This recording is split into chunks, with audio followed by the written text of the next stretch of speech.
আসসালামু আলাইকুম বন্ধুরা। সরকারি চাকরিজীবীদের টাইম স্কেল ও সিলেকশন গেট প্রাপ্তরা উচ্চতর গেট পাবেন। সরকারি চাকরিজীবীদের মধ্যে টাইম স্কেল ও সিলেকশন গেট প্রাপ্তরা উচ্চতর গেট পাবেন বলে রায় দিয়েছেন আপিল বিভাগ। বুধবার 30শে এপ্রিল সকালে ভারপ্রাপ্ত প্রধান বিচারপতি আশফাকুল ইসলামের নেতৃত্বাধীন আপিল বিভাগ এই রায় দেন।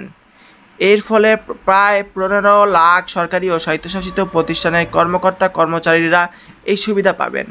রিটকারীদের আইনজীবী ব্যারিস্টার ইব্রাহিম খলিল বিষয়টি নিশ্চিত করেছেন। এর আগে 2017 সালে ফেব্রুয়ারিতে সরকারি চাকরিজীবীদের স্বয়ংক্রিয়ভাবে উচ্চতর গেট পাওয়ার বিষয়ে অর্থ মন্ত্রণালয়ের দেওয়া আদেশ অবৈধ ঘোষণা করেছিলেন হাইকোর্ট। সংক্ষুব্ধ চাকরিজীবীদের এই সংক্রান্ত এক রিট আবেদনের পরিপ্রেক্ষিতে এই রায় দিয়েছেন হাইকোর্ট। 2017 সালের 21শে সেপ্টেম্বর এক পরিপত্রে অর্থ মন্ত্রণালয় জানায়, একই পদে কর্মরত কোনো সরকারি কর্মচারী 2 বা তার বেশি টাইম স্কেল বা সিলেকশন গেট পেয়ে থাকলে নতুন পে স্কেল অনুযায়ী তিনি উচ্চতর গেট পাবেন। তবে ইতিমধ্যে একটি মাত্র টাইম স্কেল অথবা সিলেকশন গেট পেলে নতুন স্কেলে শুধু একটি উচ্চতর গেট পাবেন। পরিপত্রে আরও উল্লেখ করা হয়, সরকারি কর্মচারীদের প্রদত্ত এসব আর্থিক সুবিধা কোনো ক্রমে 2015 সালের 15 ডিসেম্বর আগে দেওয়া হবে না। পরবর্তীতে পরিপত্রের এই আদেশে বৈধতা চ্যালেঞ্জ করে রিট করেন সংক্ষুব্ধ সরকারি চাকরিজীবীরা।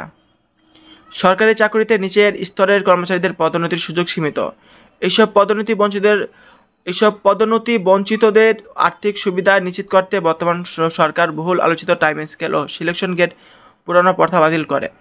একই সঙ্গে স্বয়ংক্রিয়ভাবে উচ্চতর গেট প্রথা প্রবর্তন করে। নতুন স্কেল অনুযায়ী কোনো কর্মচারী একই পদে 10 বছর চাকরি করার পর পদোন্নতি না পেলে স্বয়ংক্রিয়ভাবে 2টি উচ্চতর গেট পাবেন।